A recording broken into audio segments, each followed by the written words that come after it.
सभी बोलेंगे hallelujah. Hallelujah. फिर से बोलेंगे हालेलुया। हालेलुया। तो बहुत समय से जितने जन यहाँ पे बैठे हैं गीत भजन गा करके प्रभु की आराधना कर रहे थे, महिमा कर रहे थे, उसकी स्तुति कर रहे थे। अब हमारे पास समय होगा कि हम पवित्र वचन को सुनेंगे, पवित्र कलाम को सुनेंगे।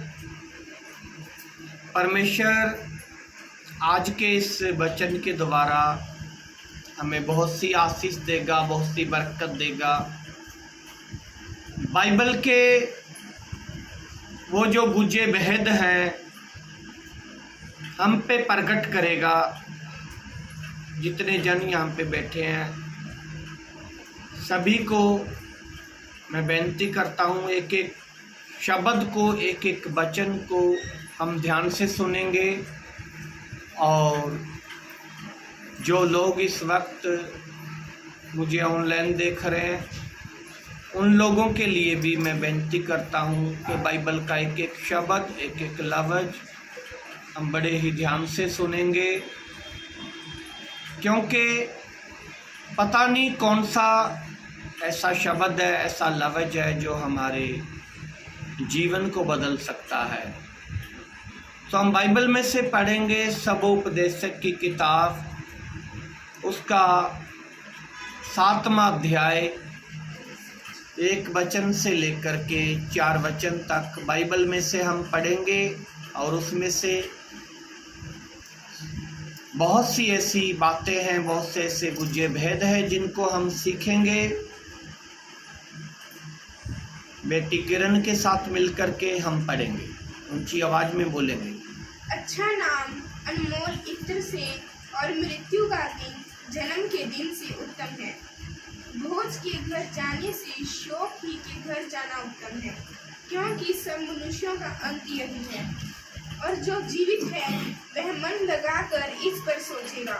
हंसी से खेद उत्तम है, क्योंकि मुंह पर के शोक से मन सुधरता है। बुद्धिमानों का मन शोक करने वालों के घर की ओर लगा रहता है, परंतु मूर्खों का मन आनंद करने वालों के घर लगा रहता है। देखिए यहाँ पर परमेश्वर का दास सुलेमान बात कर रहा। सुलेमान एक ऐसा व्यक्ति है, एक ऐसा इंसान है जो बड़े नज़दीक से परमेश्वर को जानता था। सुलेमान एक ऐसा व्यक्ति है जो बहुत ज़्यादा करीब का रिश्ता था परमेश्वर के साथ। तो आज का ये वचन हमें ऐसी गहरी बातें सिखाता है। हमें हमारा जो जीवन है, हम जी रहे हैं ना जो जीवन, उसके विषय में हमें आज का जो वचन है ये सिखाता है कि हम इस संसार के अंदर क्या कर रहे हैं और क्यों कर रहे हैं। यदि हम इस संसार का धन बटोरने में लगे हुए हैं तो क्यों लगे हुए हैं, हमें क्या चाहिए, मेरे जीवन का जो उद्देश्य है वो क्या है, मेरे जीवन का टारगेट क्या है, मेरे जीवन का निशाना क्या है।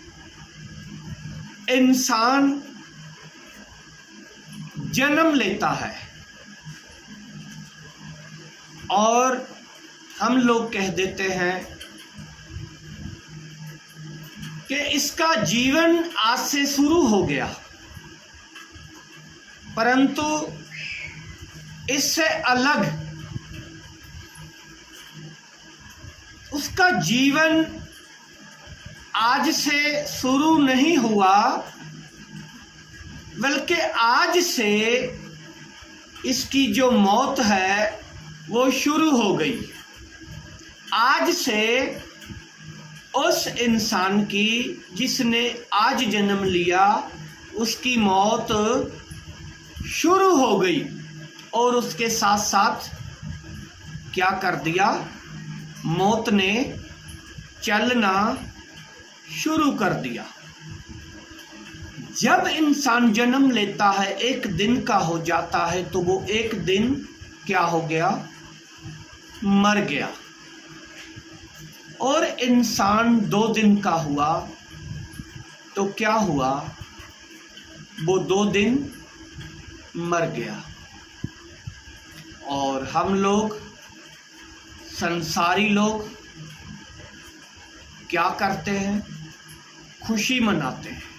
वो तो सब मनाते हैं, जन्म दिवस मनाते हैं कि हमारा जो बच्चा है वो आज 1 साल का हो गया।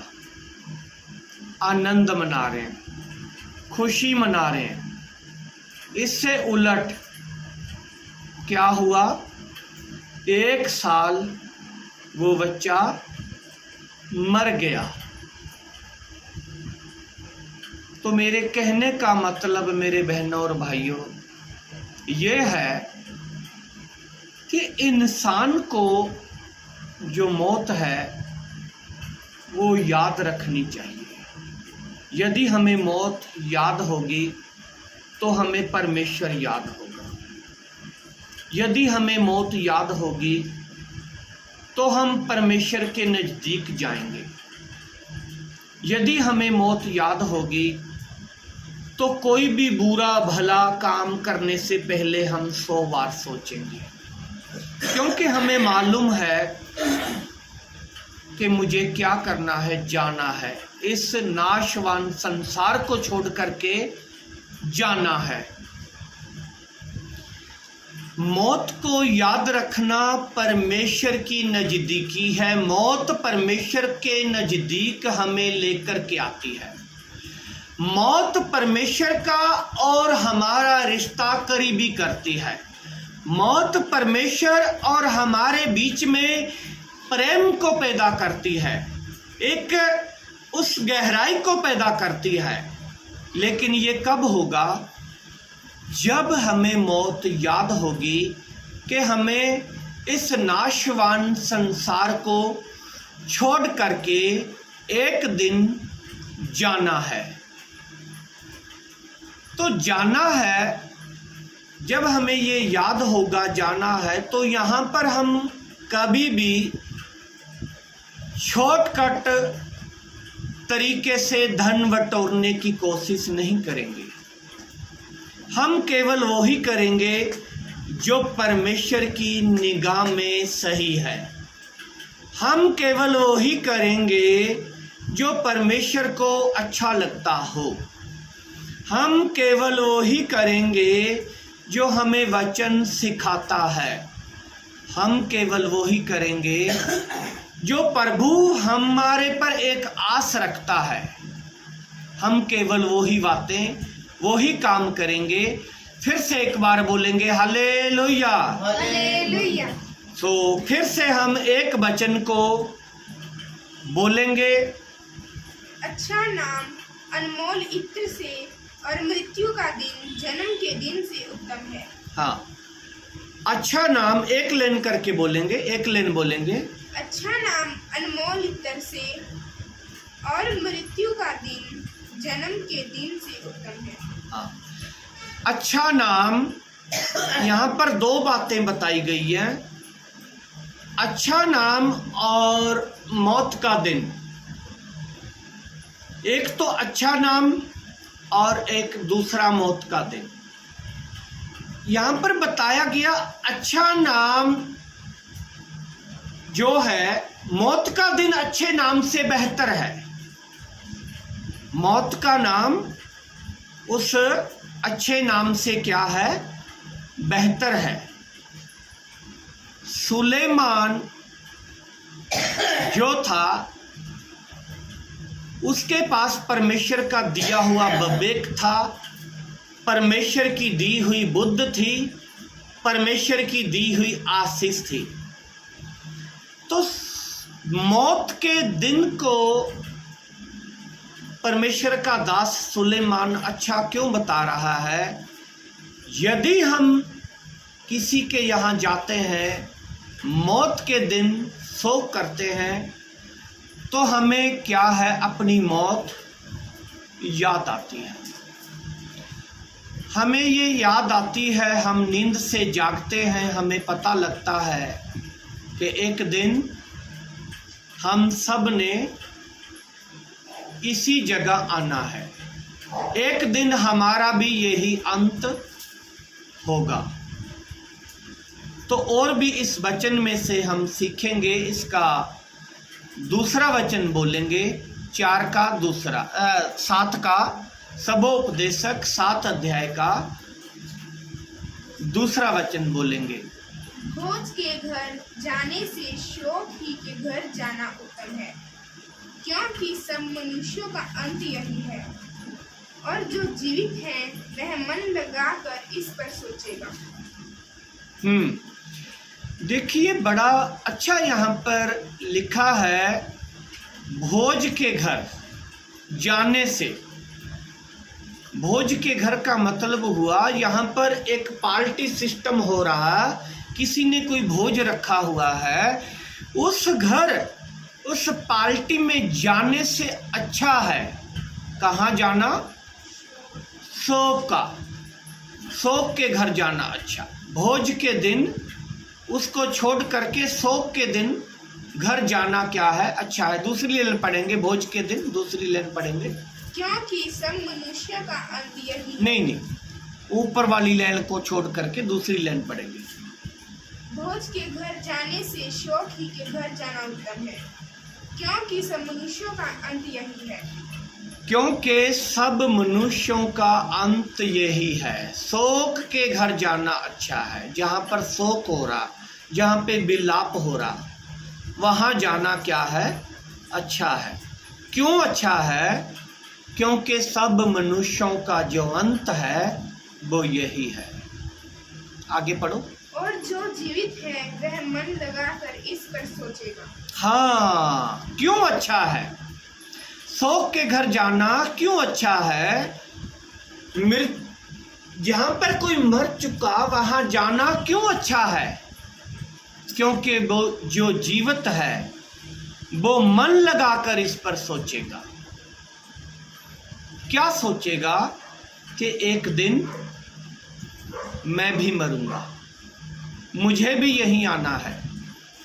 यदि ये हम सोचेंगे तो परमेश्वर हमारे अंदर ऐसी उन भावनाओं को पैदा करेगा, ऐसे उन विचारों को पैदा करेगा जो हम आज तक गलत करते आए हैं वो नहीं कर पाएंगे।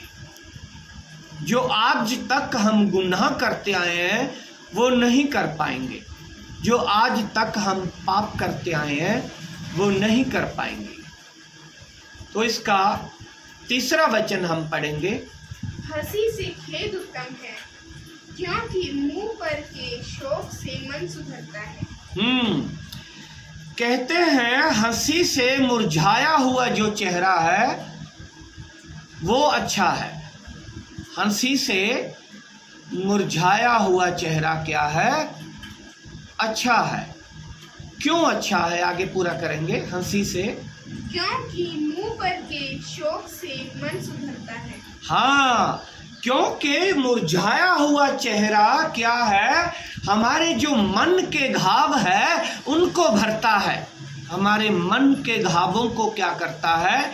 भरता है। हमें हमारे घर की याद दिलाता है, उस घर की जहाँ पर हमें सदा काल के लिए रहना है, जहाँ सदा के लिए रहना है, उस घर की हमें याद दिलाता है। कौन? मुरझाया हुआ चेहरा, उदास चेहरा हमें इस संसार को छोड़ करके जहाँ सदा के लिए रहना है उस घर की याद दिलाता है। लास्ट वचन इसका 4 वचन पढ़ेंगे। बुद्धिमानों का मन शौक करने वालों के घर की ओर लगा रहता है, परंतु मूर्खों का मन आनंद करने वालों के घर लगा रहता है। देखो, ये पवित्र वचन, पवित्र बाइबल के अंदर लिखी हुई बातें हैं। कुछ लोग सोचते हैं कि ये किस रीति से प्रचार कर रहे हैं, किस रीति से सत्संग सुना रहे हैं, सो करने की बातें क्यों कर रहे हैं, सो करने की बातें क्यों लोगों को सिखा रहे हैं? क्योंकि मैं नहीं सिखा रहा, बाइबल उन लोगों को बुद्धिमान बता रही है जो सो करते हैं। मैं नहीं कह रहा, बाइबल के अंदर लिखा है। फिर से 4 वचन पढ़ेंगे। बुद्धिमानों का मन शौक करने वालों के घर की ओर लगा रहता है। हाँ, बुद्धिमानों का मन शौक करने वाले घरों की ओर लगा रहता है। ये मैं नहीं कह रहा बहनों भाइयों, मेरे अजीजों, ये बाइबल के अंदर परमेश्वर उन लोगों को बुद्धिमान बताता है जो अपने मन को शौक करने वाले घरों पर लगा के रखते हैं। तो वो लोग क्या है? बुद्धिमान है जो अपने मन को उन घरों पे लगाते हैं जहां पर शौक करते हैं। अगली लाइन पढ़िए। परंतु मूर्खों का मन आनंद करने वालों के घर लगा रहता है। उन लोगों को पवित्र वचन के अंदर मूर्ख बताया जो एंजॉय करते हैं। कहते हैं मूर्खों का मन एंजॉय करने में क्या है? लगा रहता है। मूर्खों का मन एंजॉय करने में लगा रहता है। तो बाइबल क्यों उन लोगों को मूर्ख बता रही है? क्योंकि वो लोग परमेश्वर को छोड़ करके, पवित्र वचन को छोड़ करके, अपने जीवन के लक्ष्य को छोड़ करके, अपने जीवन को टारगेट को छोड़ करके, उन्हें पता ही नहीं कि हमारे जीवन का जो टारगेट है वो क्या है, जीवन का उद्देश्य क्या है। बिना टारगेट से चले जा रहे हैं। इसलिए पवित्र कलाम कहता है जो आनंद करते हैं, एंजॉय करते हैं, उनको मूर्ख बताया। इसको पूरा करेंगे वचन को फिर से एक बार। बुद्धिमानों का मन शौक करने वालों के घर की ओर लगा रहता है, परंतु मूर्खों का मन आनंद करने वालों के घर लगा रहता है। हाँ, मूर्खों का मन आनंद करने वालों के घर लगा रहता है। उन लोगों को परमेश्वर ने बताया वो लोग मूर्ख हैं जो आनंद करते हैं, जो एंजॉय करते हैं, जो इस संसार से जाना भूल चुके हैं, जिन्हें ये मालूम नहीं कि हमारे जीवन का उद्देश्य क्या है, जीवन का टारगेट क्या है। तो आज का जो वचन है वो हमें ये सिखाता है कि हमें जीवन का उद्देश्य जो है वो हमें मालूम होना चाहिए कि मेरे जीवन का उद्देश्य क्या है, मेरे जीवन का टारगेट क्या है, मेरे जीवन का निशाना क्या है।